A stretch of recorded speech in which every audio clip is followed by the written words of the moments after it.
भारतेंदु हरिश्चंद्र का जीवन काल सन 1850 से 1885 तक माना जाता है। वह हिंदी साहित्य में आधुनिक हिंदी गद्य के जनक माने जाते हैं। उनका मूल नाम हरिश्चंद्र है और भारतेंदु उनकी उपाधि है। उन्होंने ब्रज भाषा एवं खड़ी बोली दोनों में रचनाएं की। भारतेंदु जी ने साहित्य की विविध विधाओं जैसे नाटक, निबंध, काव्य और वैचारिक लेखन को अपनी लेखनी से समृद्ध किया। भारतेंदु हरिश्चंद्र को आधुनिक हिंदी गद्य का जनक और आधुनिक भाव बोध का प्रथम प्रेरणा स्रोत माना जाता है। वे एक युग की समूची चेतना की अभिव्यक्ति करने के साथ ही एक युग प्रवर्तक रचनाकार भी हैं। भारतेंदु हरिश्चंद्र से ही हिंदी नाटक की विकास यात्रा आरंभ मानी जाती है, जिसका उल्लेख करते हुए डॉक्टर नामवर सिंह कहते हैं, आधुनिक भारतीय भाषाओं में हिंदी को ही यह गौरव प्राप्त है कि आधुनिक काल का इसका इतिहास नाटक से शुरू होता है। 19वीं सदी के इतिहास में भारतेंदु ने नाटक से शुरुआत किया था। भारतेंदु जी के आगमन के पूर्व हिंदी नाट्य विधा रंगमंच का कोई व्यवस्थित स्वरूप उपलब्ध नहीं था। अतः उन्होंने नाट्य विधा को एक पूर्ण आंदोलन की तरह लिया। उन्होंने स्वयं नाटक लिखे, उनका अभिनय किया और उसकी समीक्षाएं भी प्रस्तुत की। इस तरह उन्होंने हिंदी साहित्य के आधुनिक काल को बेहद समृद्ध किया। उन्होंने मौलिक और अनुदित दोनों प्रकार की नाट्य रचनाएं की, जिनकी कुल संख्या 17 मानी जाती है। उनके मौलिक नाटक हैं वैदिकी हिंसा, हिंसा न भवति, सत्य हरिश्चंद्र, प्रेम योगिनी, विसस्य विस्मौसधम, चंद्रावली, भारत दुर्दशा, भारत जननी, नील देवी, अंधेर नगरी, सती प्रताप। अनुदित नाटक हैं उनके विद्या सुंदर, रत्नावली, पाखंड विखंडन, धनंजय विजय, मुद्रा राक्षस, दुर्लभ बंधु और कर्पूर मंजरी। उन्होंने अनुवाद द्वारा संस्कृत और अंग्रेजी, बांग्ला के नाट्य साहित्य से भी हिंदी साहित्य को समृद्ध किया। उन्होंने हिंदी साहित्य को इतनी समृद्धि प्रदान की कि हमारा आधुनिक काल उनके नाम से जाना जाता है और आज भी उनके लिए है। भारतेंदु हरिश्चंद्र ने भारतीय नाट्य परंपरा और लोक नाटकों से प्रभाव ग्रहण कर नाट्य संरचना में नवीन सर्जनात्मक मोड़ पैदा किए और नाटक के नवीन सौंदर्य की परिकल्पना की। उन्होंने नाटक विषयक निबंध लिखकर नाट्य लेखन संबंधी अपनी मौलिक सोच और चिंतन को प्रस्तुत किया। वे पारसी नाटक कंपनियों की सस्ती लोकप्रियता से अत्यंत क्षुब्ध थे और उनके विरोध में हिंदी का अपना रंगमंच विकसित किया, परंतु वे नाट्य मंडलियों के प्रभाव से पूर्णतया मुक्त नहीं हुए थे। शीतला प्रसाद त्रिपाठी द्वारा लिखित जानकी मंगल नाटक, जो बनारस थिएटर में खेला गया, उसमें उन्होंने अभिनय भी किया। भारतेंदु जी की कृपा से ही काशी में नेशनल थिएटर की स्थापना की गई। वे नाटकों की दृश्यात्मकता, काव्यत्व और उसके प्रत्यक्ष प्रभाव उत्पन्न करने की क्षमता के प्रशंसक थे। भारतेंदु जी काव्य के सर्वगुण संयुक्त खेल को नाटक कहते हैं। उन्होंने नाट्य विधा को सामाजिक रूपांतरण की प्रेरणा के रूप में प्रयोग किया। अपने नाटकों में उन्होंने विविध विषयों और शैलियों द्वारा राष्ट्रीय और सांस्कृतिक जागरण का शंख फूंका, देश की वर्तमान कारुणिक दशा का चित्रण किया एवं हास्य और व्यंग्य द्वारा देशवासियों को जगाने का प्रयास भी किया। भारतेंदु जी ने संस्कृत नाट्य परंपरा का हूबहू अनुकरण नहीं किया। वे नाटकों में अर्थ प्रकृति, कार्यावस्थाओं एवं पक्ष संधियों के पक्षपाती नहीं थे। उन्होंने अपने नाटकों में विविध प्रकार के पात्रों की सर्जना की। रंगकर्मी, नाट्यकर्मी, अभिनयकर्मी भारतेंदु हरिश्चंद्र ने सार्वकालिक एवं सार्वदेशिक नाटकों की रचना की और हिंदी नाट्य साहित्य को एक नवीन दिशा प्रदान की। भारत दुर्दशा भारतेंदु हरिश्चंद्र द्वारा 6 अंकों में लिखा गया एक विचार प्रधान नाटक है, जिसे बच्चन सिंह ने हिंदी का पहला राजनीतिक नाटक माना है। इस नाटक के माध्यम से भारतेंदु जी ने भारत की दुर्दशा के लिए उत्तरदायी कारणों का उल्लेख किया है। ये कारण आंतरिक भी है और बाह्य भी। उन्होंने भारत की दुर्दशा का बाह्य कारण अंग्रेजी सत्ता की शोषणकारी नीति और आंतरिक कारण धर्म, संतोष और आलस्य, मदिरा, रोग, अज्ञान इत्यादि को बताया है।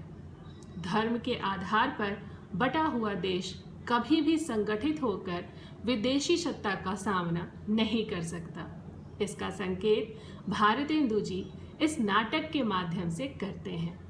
भारत दुर्दशा के आंतरिक कारणों में भारतेंदु जी संतोष और आलस्य को भी गिनते हैं और कहते हैं कि संतोषम परम सुखम की अवधारणा और आलस्य से भारतवर्ष का बहुत अपकार हुआ है। लेकिन फिर भी भारतवासी सचेत नहीं होते।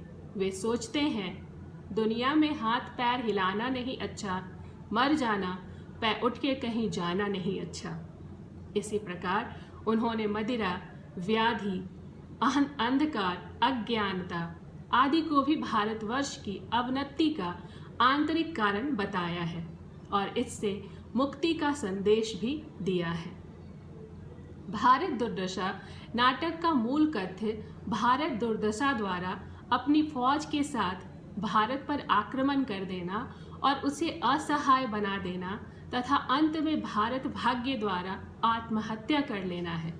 लेकिन प्रतीकात्मक पात्रों द्वारा भारतेंदु जी भारतवासियों को परतंत्र भारत की कारुणिक स्थिति से अवगत कराते हैं और उनमें राष्ट्रीय एवं सांस्कृतिक चेतना को जगाने का प्रयास करते हैं। इस नाटक के माध्यम से भारतेंदु जी ने भारतीय मध्य वर्ग, जो बुद्धिजीवी वर्ग भी कहा जाता है, के दोमुहे चरित्र को उजागर किया है।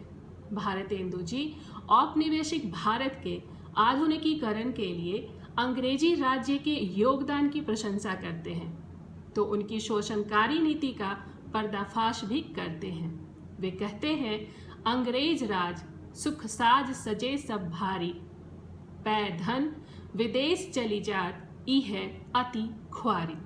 भारत दुर्दशा नाटक के अंत में भारत भाग्य की आत्महत्या दिखाकर भारतेंदु जी भारतवासियों के भाग्यवाद पर करारा प्रहार करते हैं। इस नाटक के माध्यम से भारतेंदु जी भारतवासियों को उनकी वास्तविक स्थिति से अवगत कराकर उन्हें भविष्य के लिए जागरूक एवं सजग बनाने का प्रयास करते हैं।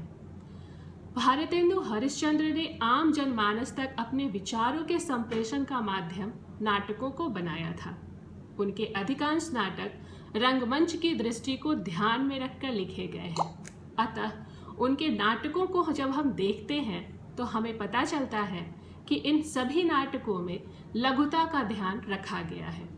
इनमें पात्रों की संख्या सीमित है और उनके सभी पात्र तथा उनके संवाद प्रभावशाली हैं।